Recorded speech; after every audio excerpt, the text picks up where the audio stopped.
Welcome to Hero Club Members Only, the show where the founders of Hero Club talk about Hero Club, D&D, and whatever the hell else we want with whoever the hell else we want. I'm Nick Williams. And I'm Dylan McCollum. Let's do this! Welcome to Hero Club Members Only. Glad to have you. This is where we talk about all the things that we don't get to say on the show, 'cause that's not our thing. Welcome to Hero Club Members Only. Hey, Dylan. Oh, no, don't talk to me. I'm listening to George Primavera's dulcet tones. Oh, his beautiful angel voice. Yeah, let's run it back. If We're not gonna anyone, do that. he's going to be so mad. I'm going to do it because he's not here. George is out this week. He's fostering a very cute old man dog named Herman. Yep. And he's picking him up today. But for all of you at home who are fans of George's voice, look up George Primavera Hallelujah on YouTube. Oh, wow. I wasn't going to do it. I wasn't going to pull the trigger on it. I was just going to allude to videos that George doesn't like of himself singing. I was not going to say it. But now you did. You I did did it. It's out there in the world. We've done this before for sure, but it was his mistake not to show up today because you know what? When you don't show up, George, Hallelujah gets fucking mentioned, and that's just how it goes. It's so annoying to me because he sounds good. He sounds so good on it. He sounds so good. That's the frustrating part is like I wish my voice was as good as his voice on that Hallelujah video. I would and he's show it so to mad. everyone. I would not stop showing it to people if I sounded like that. If it were me, I would just have it like going on, like if I did that video and then I died, my headstone would just be that video looping with like Dolby surround sound like 24/7. That's how I would want my life honored. And George is like, please don't talk about it. Yeah, well, Fuck off, man. you know what? I think we've talked enough about George Primavera. I think we've all heard enough about George Primavera on this program. We've all heard enough. We touched on his fake glasses last time. Mm-hmm. We've now talked about the Hallelujah video. That's kind of all you need to know. Those are the two big things. Yeah, so let's talk about the more important people, us. Buddy, how are you? I'm pretty good. Hanging in there. My quarantine facial hair is on a wild ride. Yeah, it's been a roller coaster. It's the one thing that listeners just cannot appreciate. No, it's true. It's such a visual. But I have never. I mean, for context, I've never had an opportunity until now to grow my facial hair out for like an indefinite amount of time, like the kind of time because you and I are both like little boy faces, where it takes us a long time to grow beards, which is so annoying because you and I are. In particular, the two members of Hero Club who should be able to grow beards right away. We deserve it more. We deserve We it do. more. We've earned it. We've put in the time. Yeah, We've been chunk boys for life. We've earned the beards. I was actually on that roller coaster with you, and I promptly got off the moment that I looked like a fat Tony Stark. Which was about... Yours was like a hard goatee. Yeah, and it's such a shame when you realize that's what your face does without you wanting it. Oh, man. I mean, mine, like, I have, like, a very strong mustache and chin. Like, like any, like Scooby-Doo, like, Shaggy-esque character. Like, I have, like, a hard mustache and, like, chin goatee, but they do not connect. And then, there is zero hair on my cheeks, and it just is like a hard chin strap for everything else, and it's so embarrassing. Mm-hmm. But now, for a moment, I shaved down into like a Wild Bill Hickok style, like little goatee and mustache, and my fiance hard passed it so quickly. I've never seen her hate anything more. And more decisively. I genuinely, I'm like a little mad at her. She's right, but I'm a little mad at her. I looked like Jeff Bridges in R.I.P.D. I mean, yeah. Wow. Which is honestly a look that I aspired to in my life. Have you even seen that movie? Hell no, man. But I've seen the trailer like 40,000 times. Where he gets roared in the face by like some big monster and his hair gets blown back. That movie should have been everything we wanted, but it apparently wasn't. I still haven't watched it. Why haven't we done that? I don't know. I don't know why we haven't done that. We've watched so many other garbage movies just to put ourselves through it for no reason. Yeah. I mean, you and I could, if we wanted to, derail this entire podcast, this entire episode, and just talk about Quigley Down Under, and that would be a good time. Oh, man. Guys, do yourself a favor and watch the Tom Selleck smash hit Quigley Down Under. It is a movie no one saw coming, and I didn't know existed at all. And we were looking, there was like a whole run where you and I were just trying to watch bad movies for fun. Mm-hmm. And we got like really deep. We went into that Amazon hole that was like we went down like a big Lifetime hole that was really gnarly, where we watched like that Grant Gustin vehicle from like 2003. And then God. Which was so bad, like Mama Knows Best or whatever. Mm-hmm. And then we watched a bunch of bad movies, but Quigley Down Under was maybe my favorite because it's incredibly serious, but it's the funniest movie I've ever seen in my life. Like, there is subject matter in that movie that is so gnarly. Like, and it couldn't be more inappropriately handled. It couldn't be... It couldn't Truly. be worse. But I'll say this, buddy. Your mustache, it's Lil Quigley. Thank Lil you. Quigley. You know, that is the greatest of things you could have said to me, because Tom Selleck, he's the OG. He's the guy. If I could just look and act like Tom Selleck in Magnum P.I. all the time, where he's just like rocking like big blocky sneakers and like really pale jeans and like a white t-shirt tucked into those jeans with a belt, and then a Hawaiian shirt that's also tucked in over that. I mean, at some point, I'm honestly surprised you haven't had Johnny Pineapples come out in that outfit yet. Oh, I know. Because Tom Selleck is in the DNA of Johnny Pineapples. 1,000%. He's like it's like if Tom Selleck and Jimmy Buffett had a child, and that child was like a goat abomination. That's what Johnny Pineapples is. For all of you who didn't listen last week, Johnny Pineapples is my DM quest giver character.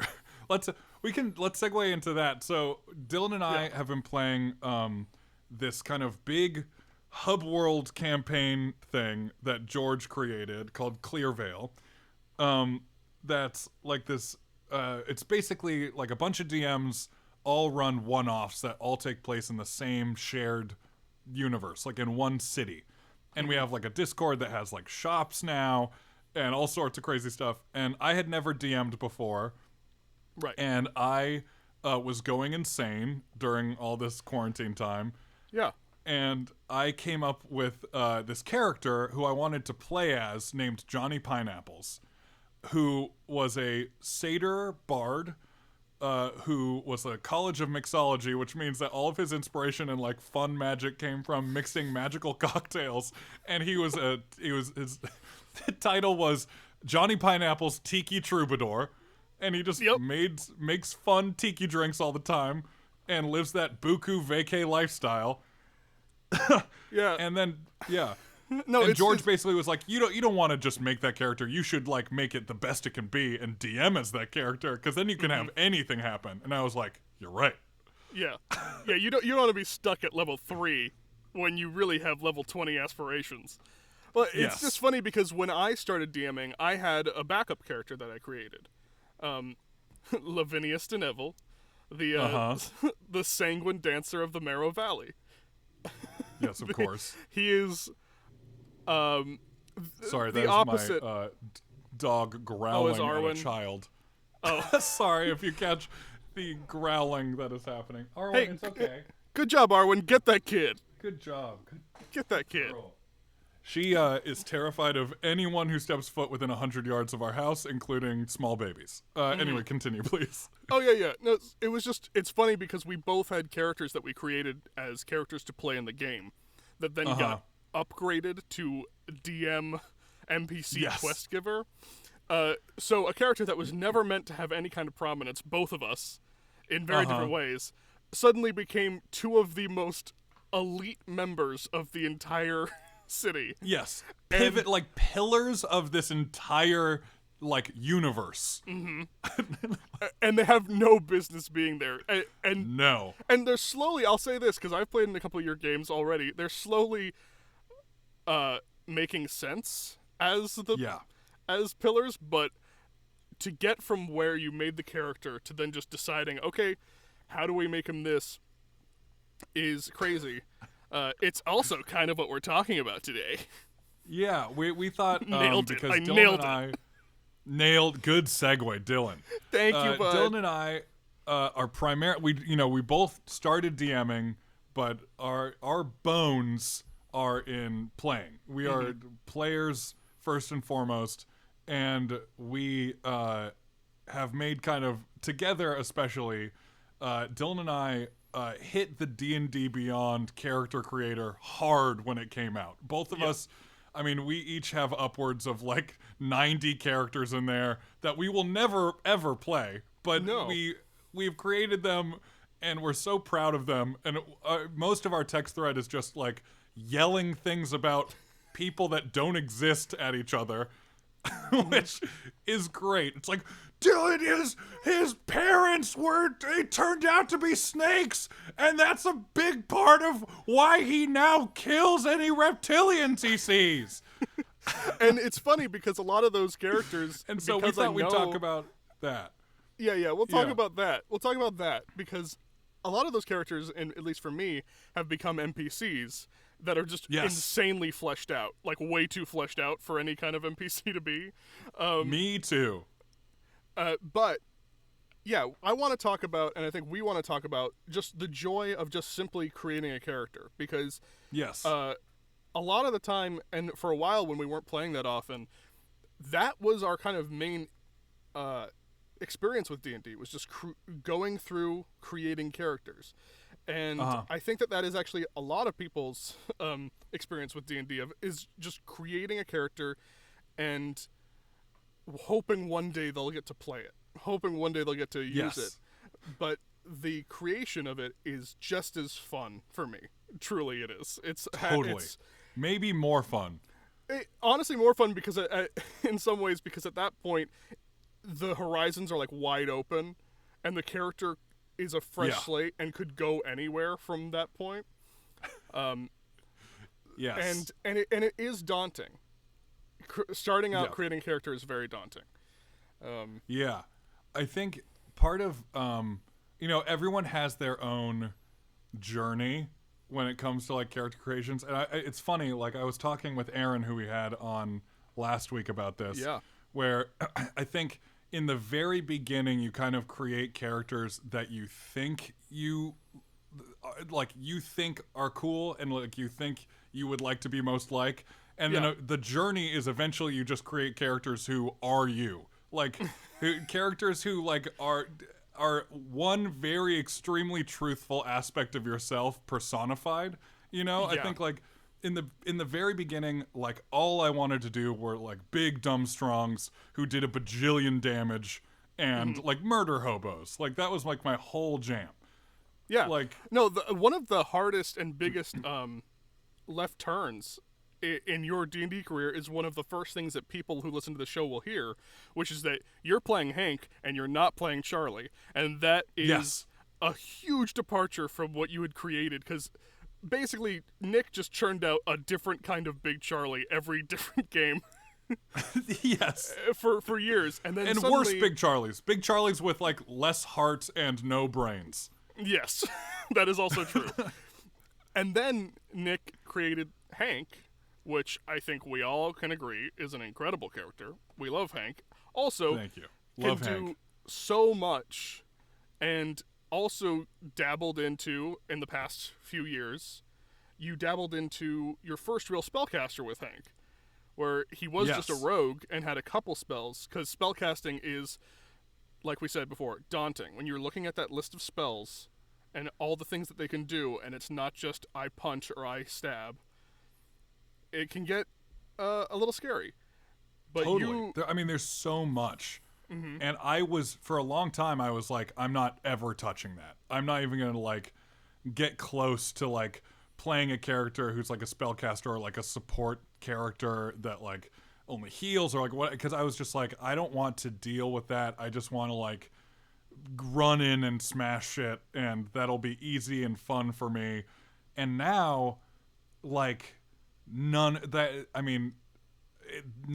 is, it's all, that's too easy for me. Like, everything needs to be more complicated than that. Yeah. Or else I lose interest. Like, I need at least a Hank level of, like, differing abilities and reasoning. And I think that is kind of like what both of us, you know, how we come at this. We've talked about this a lot, but we're both kind of now, we've become more of kind of like role-playing forward character builders. You know, like I think both of us now will easily give our characters like a massive deficit for the sake of them being interesting. Like, yeah. Oh yeah, this guy doesn't have a leg, and that means he has like half speed forever.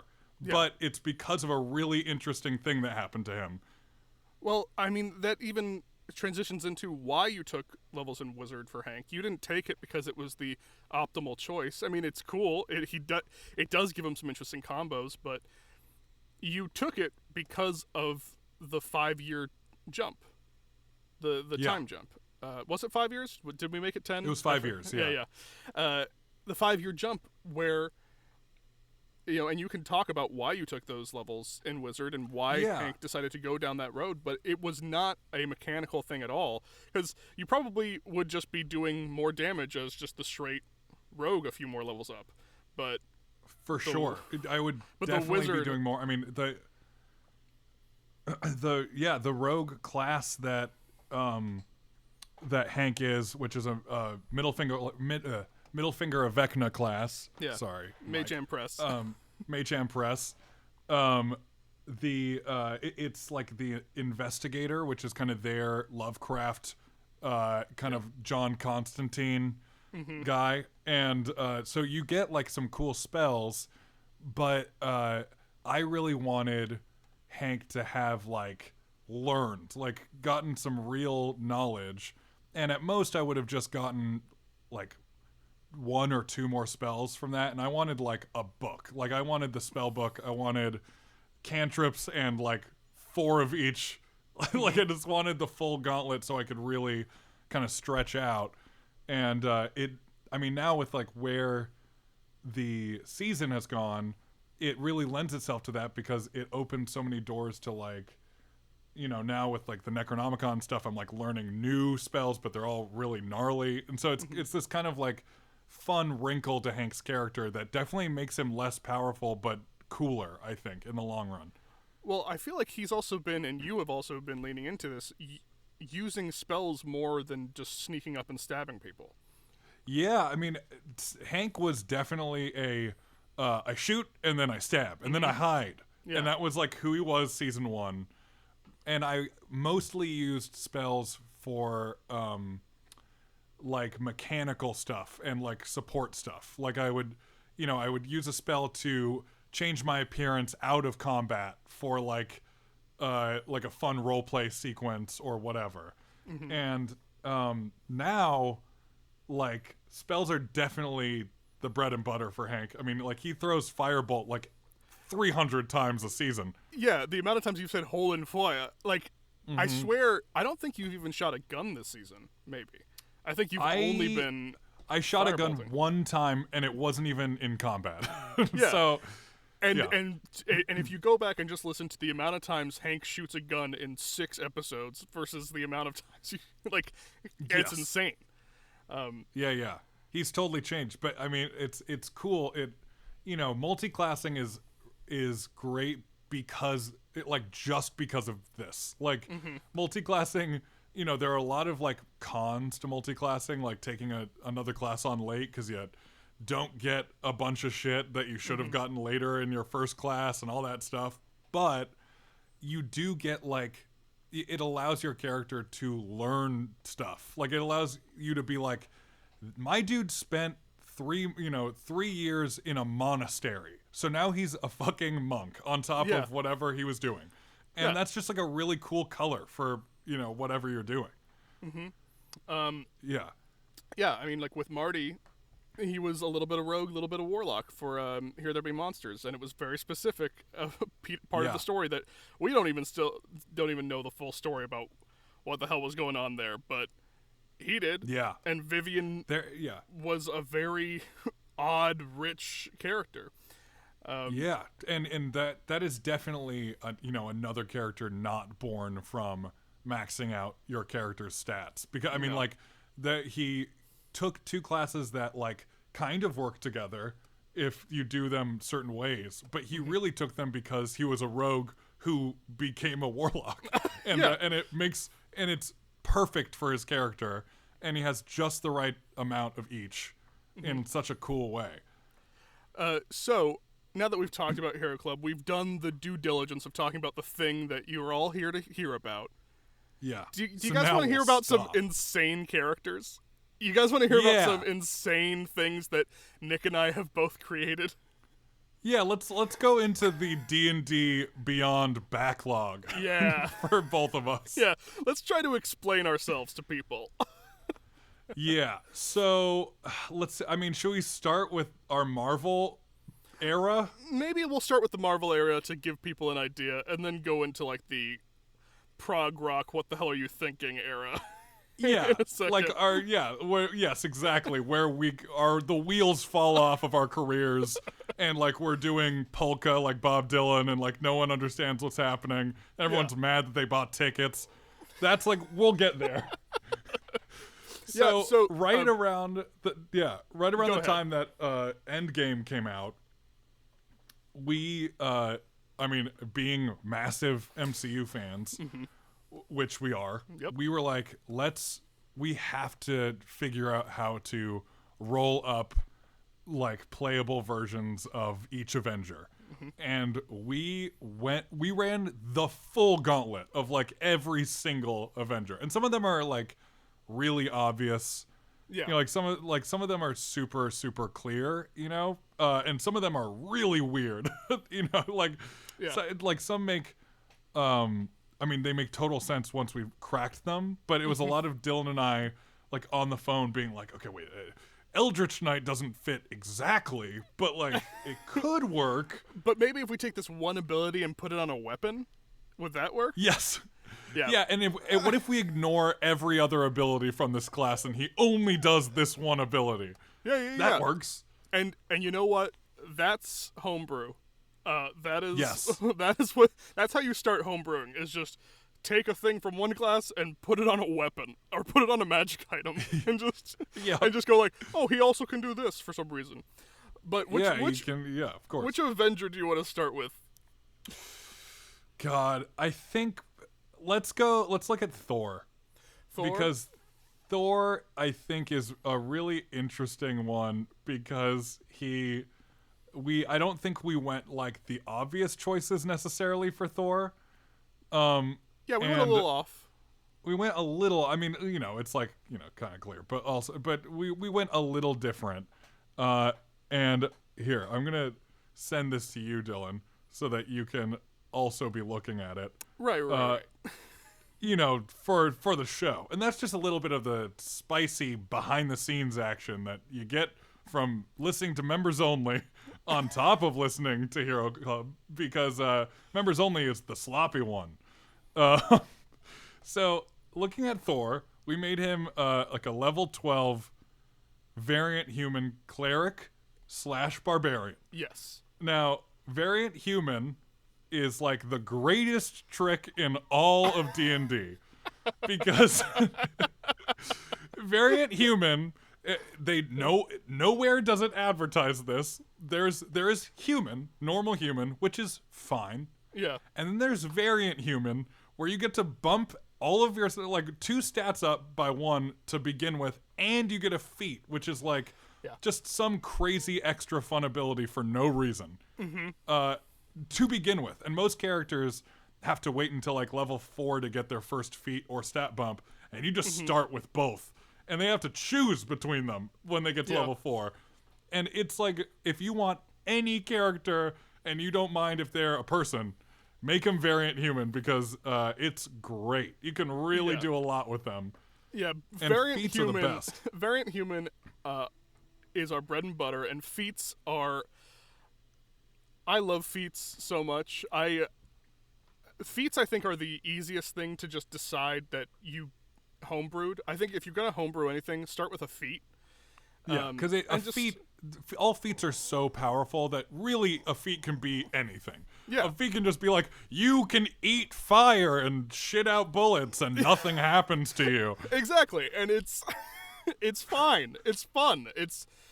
They are some of the best ways to just customize your character and make it easily identifiable. And honestly, the Marvel thing, and as we go through it, you'll see, it really honed our ability to just understand how to create characters within D&D. Yes. And I think a lot of people have done this. That is, where yeah, you take that a is pop the culture line. character. Yeah, I think that is when we became professionals at this. Yeah. I think in the beginning we were like dabbling in, figuring out how the D&D Beyond character creator worked. And then the second we like knocked out every Avenger, we were like, oh, we know how everything works. Yep. We can figure it out no matter what. And now we're pros, and we make tons of weird shit all the time. So what do you want to talk about first with Thor? So we made him cleric, 8 levels of cleric, and 4 levels of barbarian. Yeah, Do we want to and say... he's a Tempest Domain cleric, which is, I think, most people's obvious choice. Well, I think the reason that we knew it was different, and this is going to sound... Man, this is the nerdiest episode yet. The reason... Oh, yeah. That... A lot of people have stopped listening at this point. Yeah. The reason that people might be like, oh, interesting, is because we didn't make him a paladin. He seems like he would just be like a classic paladin, straightforward paladin. But we were like, he's kinda, but also... Yeah. But he doesn't heal anybody ever. Well, I mean, the cleric also... We made him like a Also battle heals. cleric. But really it was just that we try to use as much, sometimes at least with these, we tried to use as much of pre-existing classes that were there. And the paladin that had lightning damage just wasn't as, it didn't make as much sense. And also... It didn't fit for Thor. Also, we felt like he had to have some barbarian in him. He just had to. It just made sense to us. Because Thor he 100% rages like all the time. When Thor does his coolest stuff in the movies is when he is like going berserk. So we made him a Path of the Berserker, and which just kind of lets him go into like frenzies where he can do like his like immigrant song moment for in your encounter. Exactly. That's what we wanted. Yeah. He is so funny to me. We also just made his strength we made his strength just a full-on 23, which if you don't know, I think we did that with equipment. Yeah, we did it with equipment, I think. But if you Belt of the Frost Giant strength. Yeah, makes sense. If you don't know anything about D&D, the max your any stat can be is 20, unless you get a item that makes it go beyond that. So. Yeah. 23 means he's one of the strongest people on Earth, as he should be. Right. We gave it to him because it's like he's a superhero, and he should be able to like casually throw like a car, and that's just how it works. Yeah, and he has all the classics. He has Call Lightning. He has Shatter, Thunderwave, and also he does have Mjolnir, which is just a full-on returning hammer that does lightning damage. What else do you want from us? My favorite thing that we did in all of these Avengers which is also the nerdiest thing we did with all of these Avengers, Yep. is on D&D Beyond you can add custom skills for, like, you know, when people are like running a campaign where you're flying planes a lot. So there's like a flying skill that you can put down there. We added skills that were story beat specific to each of the characters. Jesus Christ. And for Thor, we added 2. Yeah. One was he has expertise and +10 to having another. And he has -10 to going for the head. So if either of those things come up in play, you know what to do. Yeah. If he tries to go for the head, It's not going to work because he never does -10. it. He does it. -10, baby. Oh, man. But yeah. I definitely encourage everybody to get D&D Beyond because it's the best. I mean, and it's free. I mean, we pay for it because we were like, we're making characters at a subscription service level, but at an alarming rate. Too fast. We both hit the limit like in the first 4 hours, and we're like, well, time to get the subscription. But I highly recommend it. It makes everything so easy, especially if you're first like starting out. At this point, you can literally just click the thing and it rolls for you. And does the math. It's awesome. But I highly recommend, like, if you're trying to get into D&D and you don't really know where to start, just kind of go into the character creator, take a character that you love from any movie or TV show, and just kind of tool around with it until it feels right for you. Yeah. And then you'll be able to kind of see the inner workings of how to build a character at that level and kind of just how it works the whole way. It takes some time, but just like go through every single class and be like, okay, what can this class do? Is it similar to the things that this character can do? And through that, you will then kind of get an idea of what every class kind of does. And it's it's a really fun way to learn. Yeah, that is Thor. He was like one of our more basic ones. We also did a level 1 Pepper Potts who's a bard. I forgot that. That's mean of us. It's so mean. But she, you know, what level were we gonna give Pepper Potts?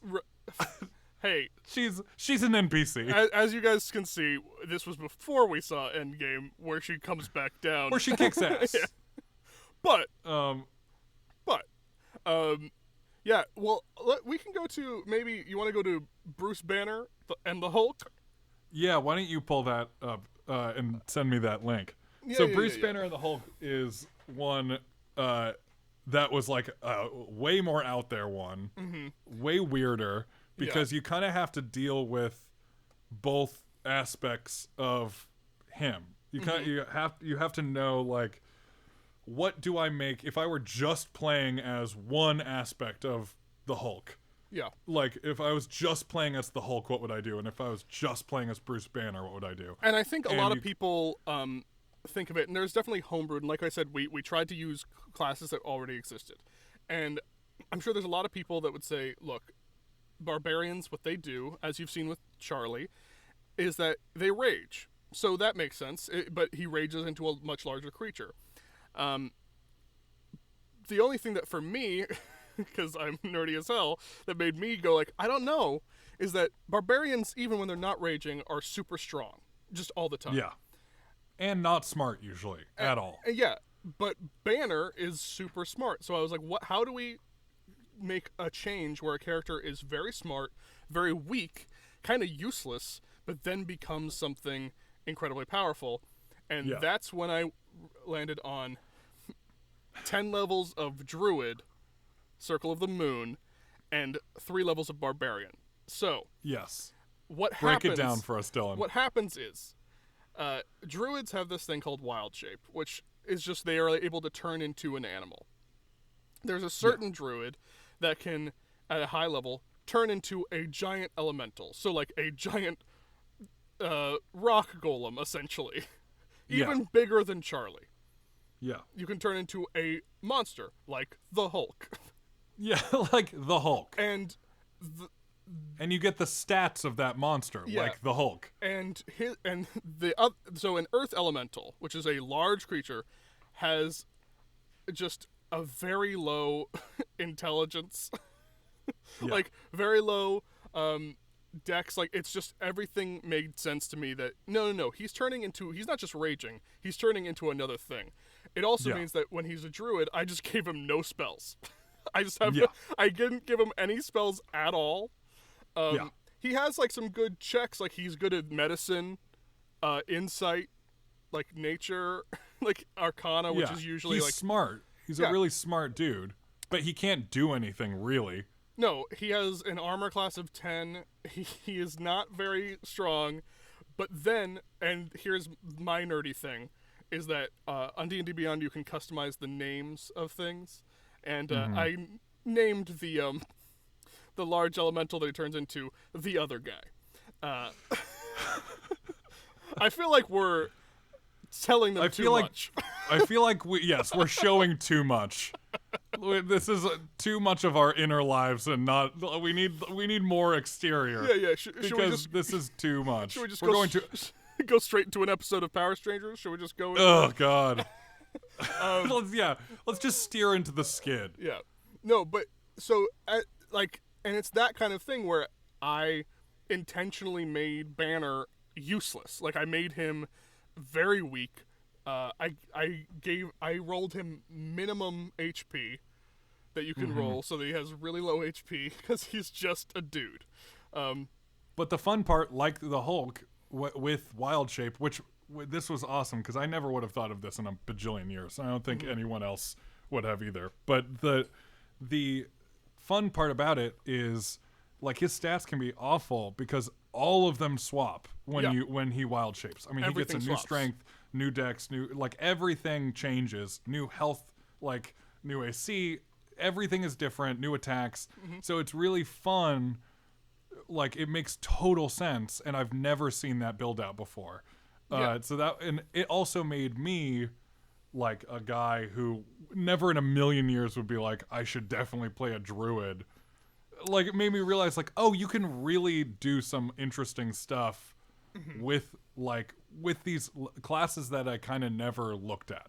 You know, like you can be like a big tanky barbarian guy as a druid if you decide to take a bunch of big ass monsters and animals that can do that. Yeah. And it's really fun. Yeah, that's how you can become that. Like these two characters, and we have like other little anecdotes about the other ones in the Marvel universe, they were just very fun. They're fun little puzzles to build out, and then you can move on to deciding, okay, now I'm just creating a character from scratch.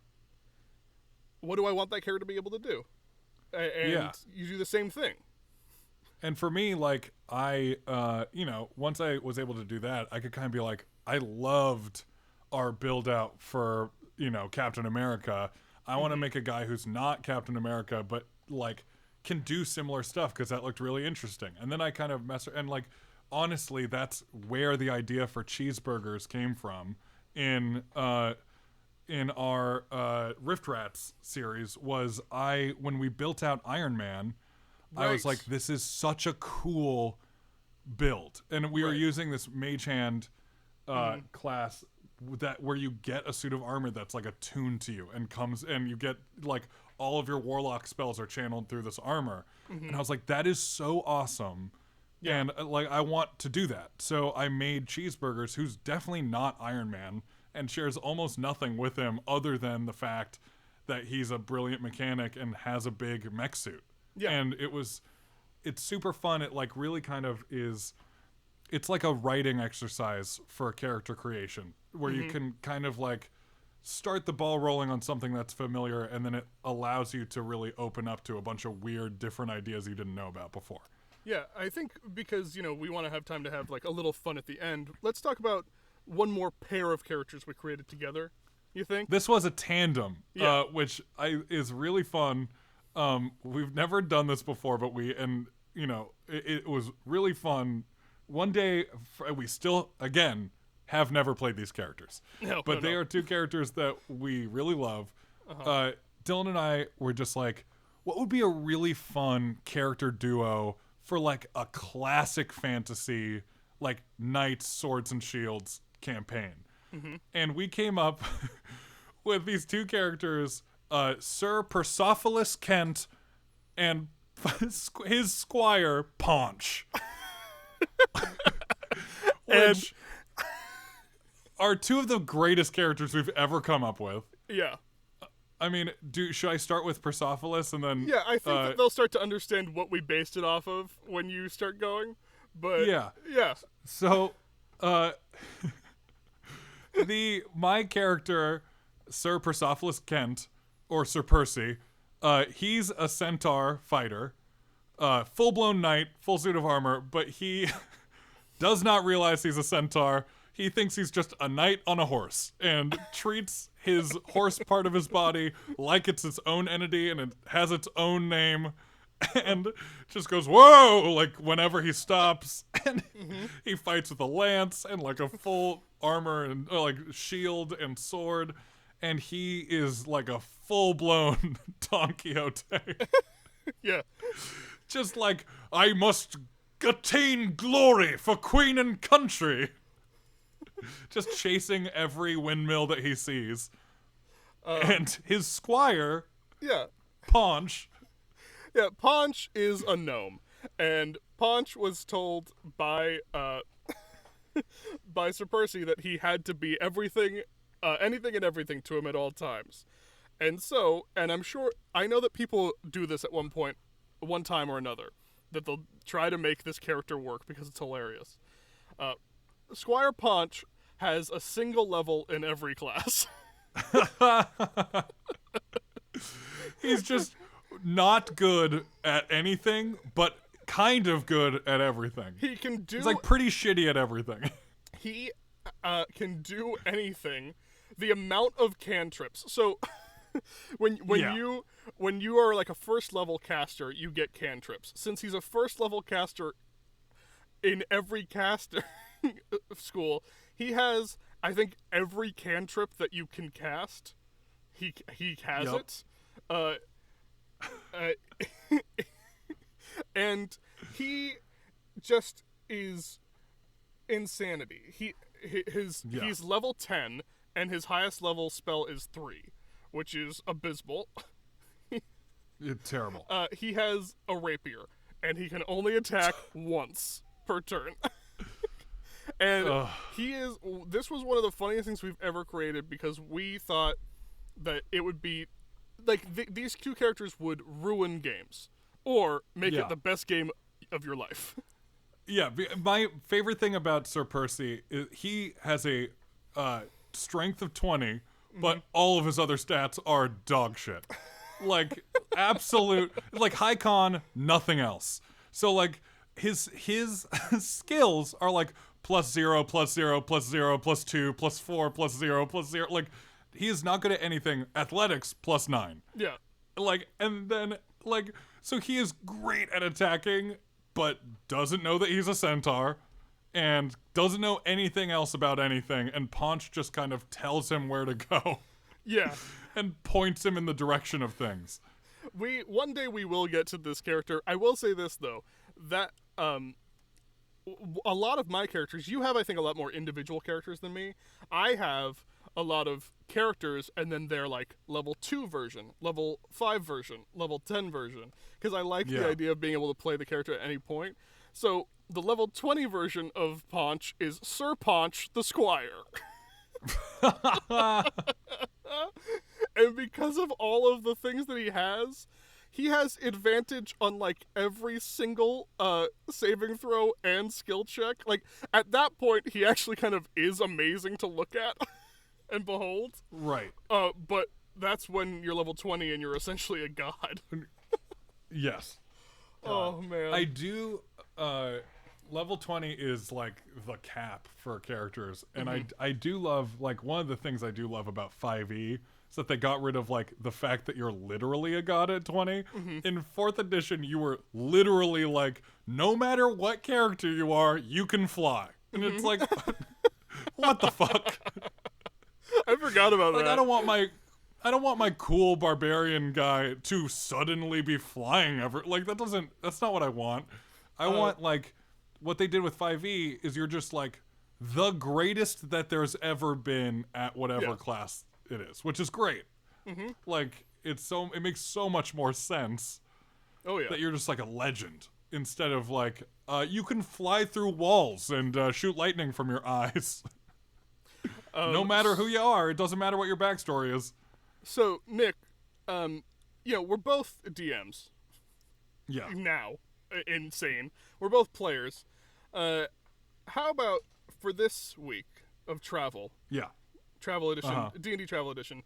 You and I just pick a fighter from one of the dregs. Yep. Quickly describe them to the folks, and then let's just duel it out. Yeah, Death I'm match. down with that. Yeah. I'm super down with that. Cool. God, who do I pick? Oh, no, I think I got mine. Oh, yeah. I found him. I found this. I found him. So do you want to intro your guy? Let's just make it we're on a dusty plain out in the middle of nowhere in a deep valley, far from any town. Yeah. And the heat is kind of rising from the ground with waves coming off, creating illusions in the distance, and two figures slowly appear from the horizon line. Yes. Dylan, who is yours?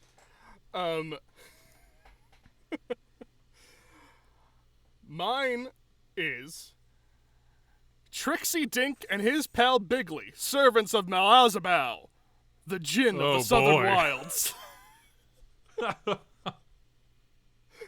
Break it down. He's a level 3 noble genie warlock, which is a warlock who made a pact with a genie. So he has warlocks can get a familiar that they have with them. So he has a little tiny pixie named Bigley, and he has a lamp that he uses like a gun to cast Eldritch Blast. Unreal. And he's an old forest gnome. Great. He was homeless and then found a magic lamp. He sees a dust cloud pick up on the horizon, and it's getting larger and larger, and suddenly, skidding to a halt in front of him is a little boy in only overalls with no shoes, with a big straw hat, smoking a corncob pipe even though he's 12. And this is Jackrabbit O'Grady, the fastest boy in Dixie.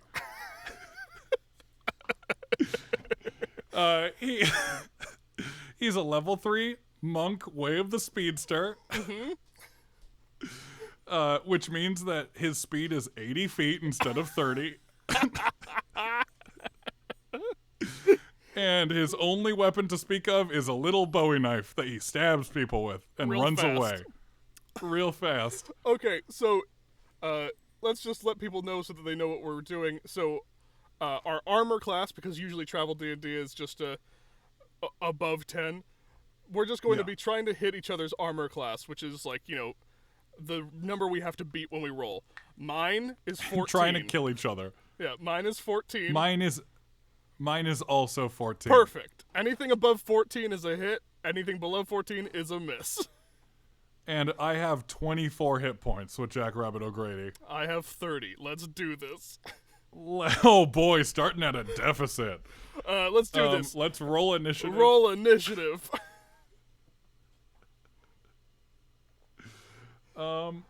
Well, I got 12. I also got 12. Should we roll again? Yeah, let's roll again. One more time? Yep. This time I got 22. Okay, 15. You're going first, Jackrabbit. Okay. Okay. Jackrabbit is going to sprint, of course, with his bare feet directly towards, what's your name again? Trixie Dink. Trixie Dink. And he's going to attempt to stab Trixie Dink with his Bowie knife. Let's see what happens. Yeah, come at me. That's a miss. So he nothing happens. But he's going to attempt to run past him. Okay. So you can roll an opportunity attack. Okay, just okay. Trixie Dink is just going to lash out with his hand. Oh, it's a 21. Oh my god. So This is you going just take terribly already. 2 damage as Trixie Dink just kind of bops you on the head with the lamp. She goes, gotcha. Oh god. I made a choice. I'm sorry. Gotcha. Trixie Dink. Oh yeah, sorry, I haven't said like, howdy, it's me, Jackrabbit O'Grady, the fastest boy in all Dixie. Trixie Dink rubs the lamp and goes, Meowsabou, let us destroy him! And then points the lamp right at the fastest boy in Dixie as he kind of aims real drunkenly and just fires off an Eldritch Blast. Roll it up. Yeah, that's a 22. Oh my god. This is gonna be over so quickly. How much damage? You take 7 points of damage. Wow, that's gnarly.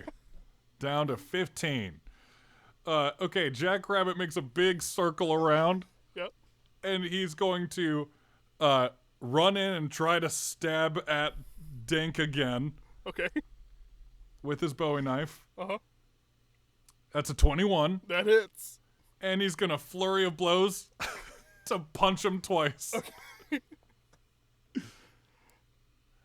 That's a 14. 14 hits, as we know.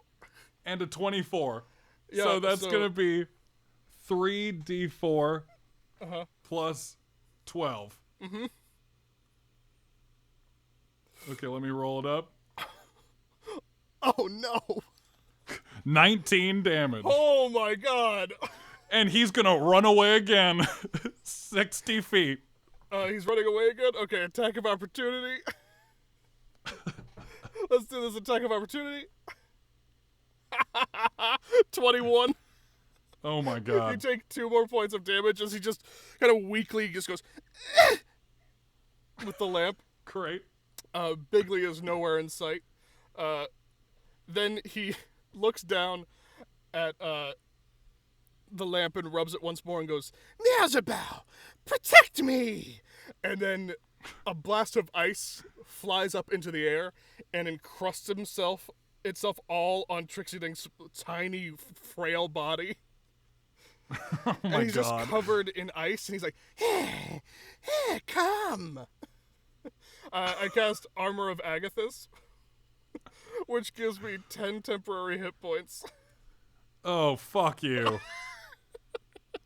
Oh my god. And you take damage if you hit me. Get out of here. I'm sorry about it. With my fist or a weapon? Anything, Both? anything. Yeah, both. Okay. Oh man. Come at me. Okay. Okay. He Okay. Mm-hmm. Jackrabbit O'Grady is going to sprint towards you again, but this time he's going to skid to a halt about 20 feet from you and throw his Bowie knife at you so as to avoid the damage. Okay, how far away are you doing it from? 20 feet. Okay.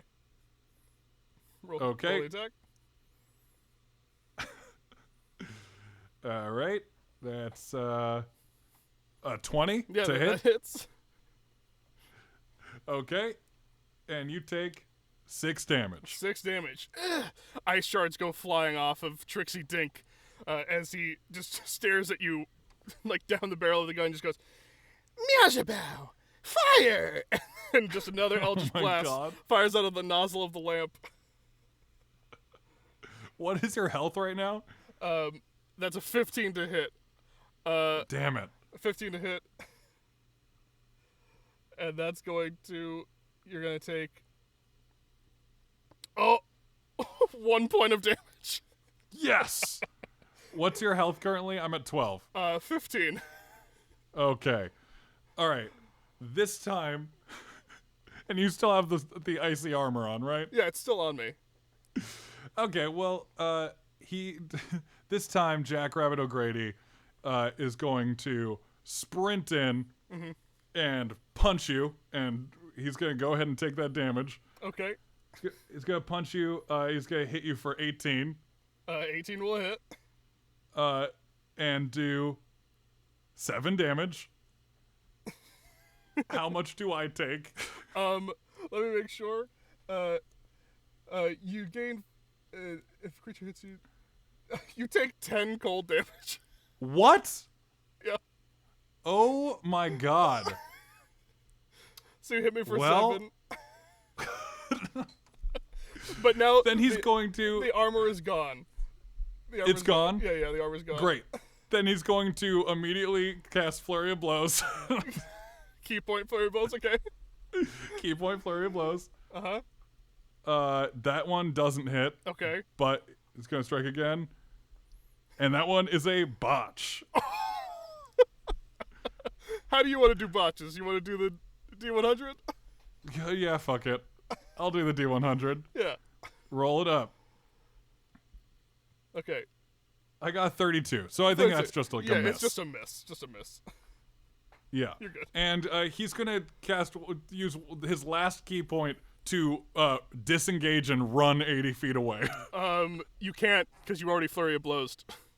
Oh, no. Never mind. He's going to stand right there and get killed. So Trixie Dink is is wavering and just goes, Miazabel, protect me! Casts armor back at this again. Oh, my God. Okay, is that your full turn? That's my full turn. Okay. He's going to just casually pick up his knife and use his point to disengage from you. Okay. And then move 20 feet back and throw his knife at you again. Okay. And that's going to hit. That's a 22. Okay, roll damage. 7 damage. 7 damage, okay. The ice chips What are off, you at? but 14. Oh. He's gonna take he's gonna fire once more with his Eldritch lamp gun. Oh, that's an 11. That's gonna miss. Oh, thank God. And can he do anything else? No, he's useless. Yeah, he does nothing. Okay, well, Jackrabbit O'Grady. Yeah. Well, hitting you will kill him, so I think Jackrabbit O'Grady. Is it touch also? I think it's a melee attack. Melee attack? Okay, Jackrabbit O'Grady's gonna try to grapple you. Okay. Okay, so Roll strength, strength. athletics or acrobatics opposed? Athletics. Let's do athletics. Okay. 10. 23. Okay. He's grappling. Okay, He grappled you good. He's grappled, so still just going to Eldritch Blast you. Great. Eldritch Blast. Yeah, that's gonna hit. That's a 20. Well, So- unless it's 1 damage. Well, that already happened, so let's see. 6. Yeah, he's dead. So, the spirit of Mialzabal goes flying out of the lamp, hits Jackrabbit O'Grady in the chest, and then suddenly he feels his entire fingers getting sucked into the lamp. One by one, his fingers go flying into the lamp as he's sucked in. A terrible bargain is now placed upon Jackrabbit O'Grady. Oh, dear Lord, is this the end of Jackrabbit O'Grady, the fastest boy in Dixie? Yes! Miazabal! Enjoy your prisoner! Well, that's how that works, everybody. That's what happens when you are all bored inside and make characters that are that. It's very easy. And all I did was click a button on D&D Beyond, and I let a character die. Yeah, did you see how much fun we just had? This could be you. It was much fun. Well, Dylan, I think that'll just about do us for time. After having such fun, where can people find you on socials and whatever? Oh, and do you have anything to plug? My social medias are all at Whatcha McCollum. So, Very Whatcha McCollum, my last name. You'll find it. And not much to plug. I've been in a couple of audio dramas out there on Tandon Productions, like Sword and the Stoner, a stoner retelling of King Arthur. And Super awesome. Where you play Arthur. Yeah, I play Arthur, and it is. I'm still very proud of it. Still very proud of it. I can't wait to be able to get back into a studio with people that I enjoy and record a season 2. I would also like to just get back into a studio and record with you, but yes, eventually. It might happen. Might. But man, this is so fun. Remember, so much fun. Remember, everyone. The video is Hallelujah, George Primavera. Hallelujah. Yes, that is all I have to plug is George Primavera Hallelujah on YouTube. Let's put it in the show notes. Yeah, I'll put it in the show notes. That will be in the description of the episode on iTunes.